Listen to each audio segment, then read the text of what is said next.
अधिकार हमारी आंखों के सामने जा रहे हैं। सिर्फ काल्पनिक कथाएं गढ़ के कि भाई इससे झूठे मुकदमे दर्ज हो सकते हैं, हमारे बच्चों का कैरियर खराब हो सकता है, इस तरह की काल्पनिक जो है बातें मन में सोच के विरोध हुआ, और जिसके बाद माननीय सर्वोच्च न्यायपालिका ने यह फैसला लिया। पिछले लंबे समय से हम लोग देख रहे हैं किस तरह से संस्थानिक हत्या और जाति, धर्म, क्षेत्र के आधार पर भेदभाव कमजोर वर्गों के बच्चों के साथ होता है। इसी को ध्यान में रखते हुए 11 तारीख को जंतर मंतर दिल्ली पे हम लोगों ने प्रोटेस्ट कॉल किया है। मैं आप सबसे अपील करता हूं कि आप सब लोग आएं और उस प्रोटेस्ट को, उस आंदोलन को मजबूत बनाएं, जो हमारी आवाज माननीय सर्वोच्च न्यायपालिका और सरकार के कानों तक जाए। क्रांतिकारी नमो बुधाय, जय भीम, जय भारत, जय संविधान। मैं रमनुजरन और आप देख रहे हैं अध्यात्म पावर। साथियों, जैसा कि आप जानते हैं कि यूजीसी यानी यूनिवर्सिटी ग्रांट्स कमीशन द्वारा एक नया नियम बनाया गया था। एक ऐसा नियम जिसमें समानता की बात की गई थी।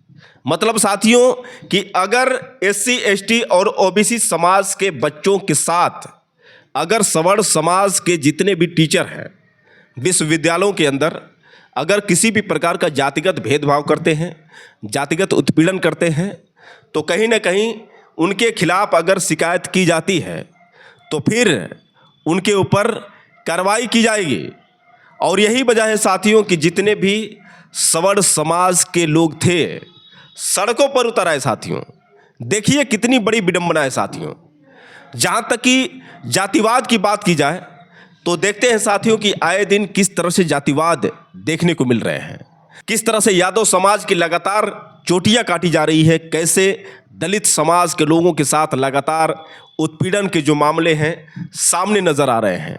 इसके बावजूद साथियों जितने भी सवर्ण समाज के लोग हैं उनके हिसाब से ये जातिवाद होना चाहिए, इस तरह से भेदभाव होना चाहिए। अगर भेदभाव नहीं होगा तो फिर इन लोगों का साम्राज्य जो है कहीं ना कहीं खत्म हो जाएगा। और यही कारण है साथियों कि जितने भी सवर्ण समाज के लोग थे सड़कों पर उतर आए। जहाँ तक की बात करें साथियों तो प्रधानमंत्री नरेंद्र मोदी को किस तरह से गालियाँ दी गई, तेलिया जैसे शब्दों का इस्तेमाल किया गया। प्रधानमंत्री नरेंद्र मोदी के पुतले फूंके गए। हर हर मोदी, घर घर मोदी, मोदी है तो मुमकिन है। मोदी को भगवान मानने वाले किस तरह से मोदी के पुतले फूंकने लगे, मोदी को गाली देने लगे। यही तो हमारे देश की सबसे बड़ी हकीकत है साथियों। इतिहास गवाह है साथियों कि जब भी कोई समानता की बात किया हो, जब भी कोई जातिगत आधार पर भेदभाव को दूर करने की बात किया हो, जब भी किसी ने सभी को समान अधिकार की बात किया हो, उसको किस तरह से कुछ ये जातंकवादी मानसिकता के लोग टारगेट करते रहे हैं ये आप लोग अच्छी तरह से जानते हैं। पहले ज्योतिबा राव फुले, सावित्रीबाई फुले, संत कबीर साहब को, और किस तरह से सदगुरु रविदास जी को, और उसके बाद बाबा साहब डॉक्टर भीमराव अंबेडकर के साथ भेदभाव देखने को मिला। क्योंकि ये जितने भी महापुरुष हैं जातिवाद खत्म करने की बात किए, समानता की बात किए, भाईचारा की बात किए और सभी को एक बराबर अपनी नज़रों से देखे। लेकिन वास्तव में आज के दौर भी यही देखने को मिल रहा है साथियों कि अगर आप जातिवाद के विरुद्ध बात करेंगे, अगर वास्तव में आप समाज की बात करेंगे, वास्तव में सभी को जोड़ने की बात करेंगे, तो फिर आपके साथ भी ऐसा ही होगा जैसा कि प्रधानमंत्री नरेंद्र मोदी के साथ हुआ। अक्सर करके भाई चंद्रशेखर आज़ाद जी के साथ भी होता है।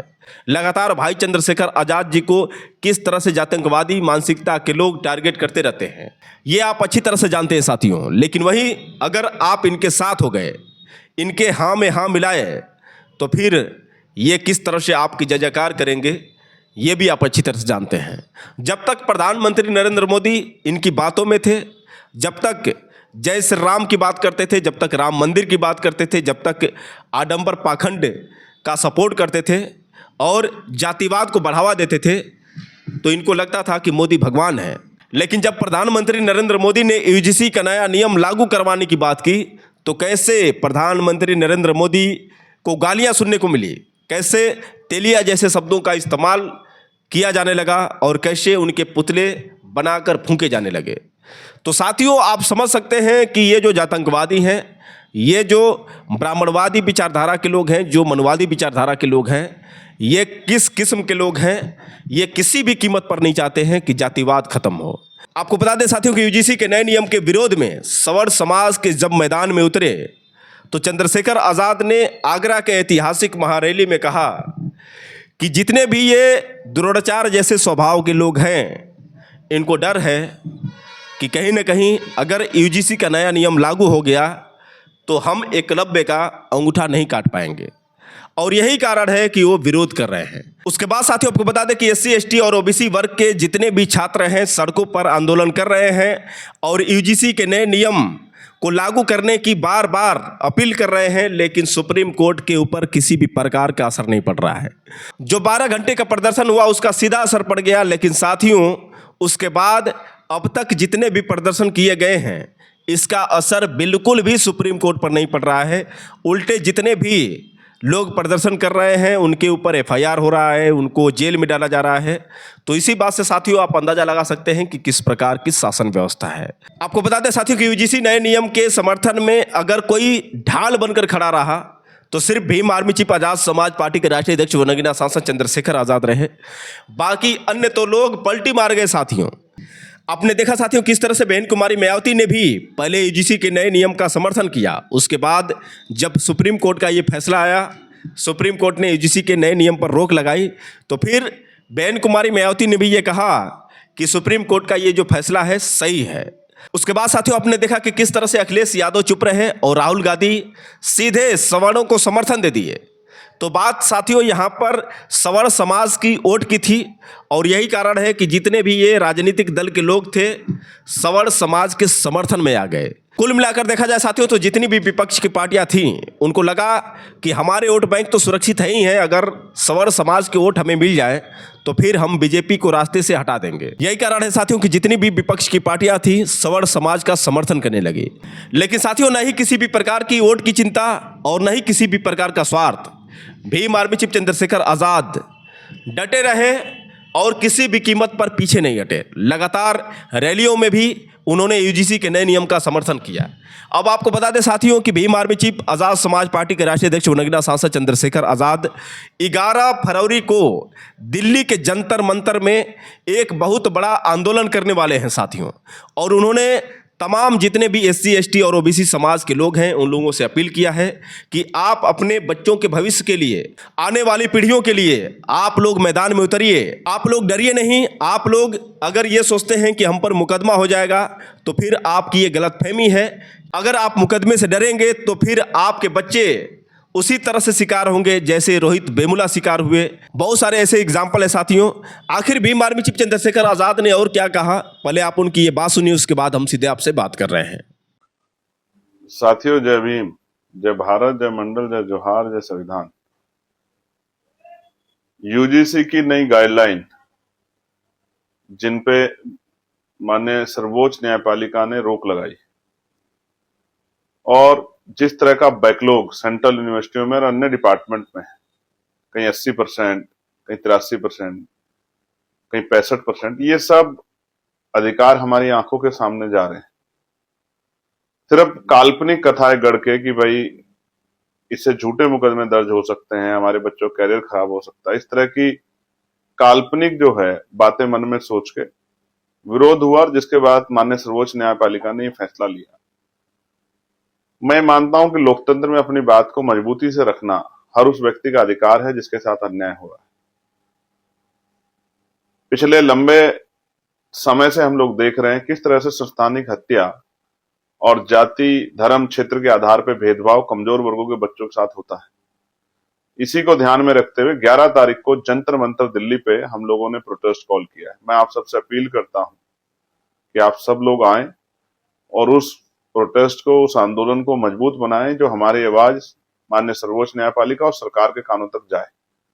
क्योंकि आप तो इस बात से डरे हैं कि मुकदमा ना हो जाए, लेकिन यहां तो हमारे बच्चों की संस्थानिक हत्या की जा रही है। ये संघर्ष भाई रोहित वेमुला को, बहन पायल तडवी को, बहन डेल्टा मेघवाल को और तमाम उन बच्चों को शक्ति देने के लिए, उनकी शहादत को शक्ति देने के लिए होगा, जो जिन्होंने अपने प्राणों का बलिदान दे दिया कि हम लोग उनके जाने के बाद जाग जाएं। आइए मिलकर इस आंदोलन को सफल बनाते हैं। 11 तारीख को, 11 फरवरी जंतर मंतर दिल्ली, मैं भी आपके साथ रहूंगा, वहीं हम लोग अपनी आवाज को बुलंद करेंगे। जय भीम, जय भारत, जय संविधान, जय मंडल, जय जोहार। धन्यवाद। तो दोस्तों, आपने सुना किस तरह से भीम आर्मी चीफ चंद्रशेखर आजाद ने तमाम बहुजन समाज के लोगों से अपील किया है। उन्होंने कहा है कि आप लोग जंतर मंतर दिल्ली में सुबह 11 बजे तक पहुंचे और भाई चंद्रशेखर आजाद जी के साथ कदम में कदम मिलाकर उनका साथ दें, तभी आप अपने बच्चों के भविष्य को बचा पाएंगे। वरना रोहित वेमुला जैसे कई ऐसे बच्चे होंगे जो जातंकवादियों के शिकार होंगे। हाल ही के कुछ दिनों में आपने देखा साथियों कि किस तरह से जातिगत आधार पर भेदभाव देखने को मिले हैं। वैसे साथियों, ये समय है जागने का। अगर आप नहीं जगेंगे तो फिर देर हो जाएगी, क्योंकि भीम आर्मी चीफ चंद्रशेखर आज़ाद ही एकमात्र ऐसे नेता हैं जो सभी की चिंता करते हैं। चाहे बेरोजगार युवाओं की बात करें, चाहे महिलाओं की सुरक्षा की बात करें, या फिर छात्र छात्राओं की बात करें, किसी भी प्रकार के मामले हो, भाई चंद्रशेखर आज़ाद ही कहीं ना कहीं साथ नज़र आते हैं। लेकिन अन्य नेताओं की यदि बात करें साथियों, तो सभी लोग चुनाव में ही नज़र आते हैं। चुनाव से पहले किसी का पता नहीं चलता है। तो साथियों, अब वक्त है समझने की, और ये समझने की ज़रूरत है आपको कि आपका वास्तव में असली नेता कौन है जो आपके सुख और दुख दोनों में शामिल होता है, कौन है जो आपकी हमेशा चिंता करता है, कौन है जो आपके भविष्य को लेकर चिंतित रहता है। ये बहुत सारी बातें साथियों आपको समझने की ज़रूरत है, और भाई चंद्रशेखर आज़ाद जी को साथ देने की ज़रूरत है। वैसे साथियों, आपको बता दें कि भाई चंद्रशेखर आज़ाद की लोकप्रियता दिन पर दिन बढ़ती जा रही है।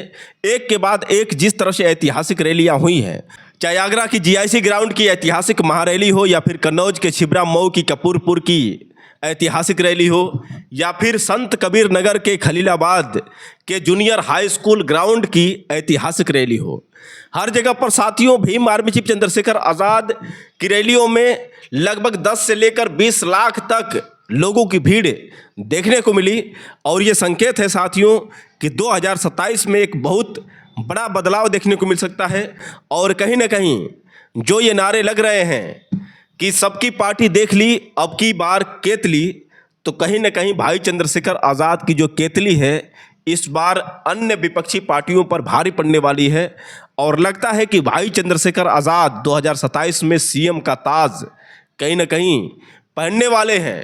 तो साथियों, भीम आर्मी चीफ चंद्रशेखर आज़ाद की बढ़ती लोकप्रियता और जिस तरह से लगातार उनके साथ SC ST और OBC समाज के लोग खड़े हुए हैं, क्योंकि साथियों अगर वास्तव में SC ST और OBC समाज का कोई असली नेता है तो भाई चंद्रशेखर आज़ाद ही हैं। क्योंकि जब SC ST OBC वर्ग के छात्रों की बात आई, जब UGC नए नियम के समर्थन की बात आई, तो कैसे अन्य जितने भी विपक्षी पार्टी के लोग हैं बदल गए, गिरगिट जैसे रंग बदल दिए। जो कहते थे कि हम SC ST और OBC समाज के नेता हैं, जो संविधान की बात करते थे, जो बाबा साहब डॉक्टर भीमराव अंबेडकर की मिशन की बात करते थे, वो भी कैसे पलटी मार गए। वास्तव में साथियों अब जो है कहीं ना कहीं एक बहुत बड़ा प्रमाण जो है भाई चंद्रशेखर आज़ाद जी ने दे दिया है कि SC ST OBC समाज का कोई असली नेता है तो सिर्फ चंद्रशेखर आज़ाद है। वैसे साथियों आप लोग की क्या राय है, आप लोग कमेंट करके बताएं, और हो सके तो इस वीडियो को ज़्यादा से ज़्यादा शेयर करें। और ये बताइए कि आप लोग 11 फरवरी को दिल्ली के जंतर मंतर में पहुंच रहे हैं कि नहीं पहुंच रहे हैं। तो साथियों फिर मिलेंगे अगले वीडियो के साथ, तब तक के लिए क्रांतिकारी नमो बुद्धाय, जय भीम।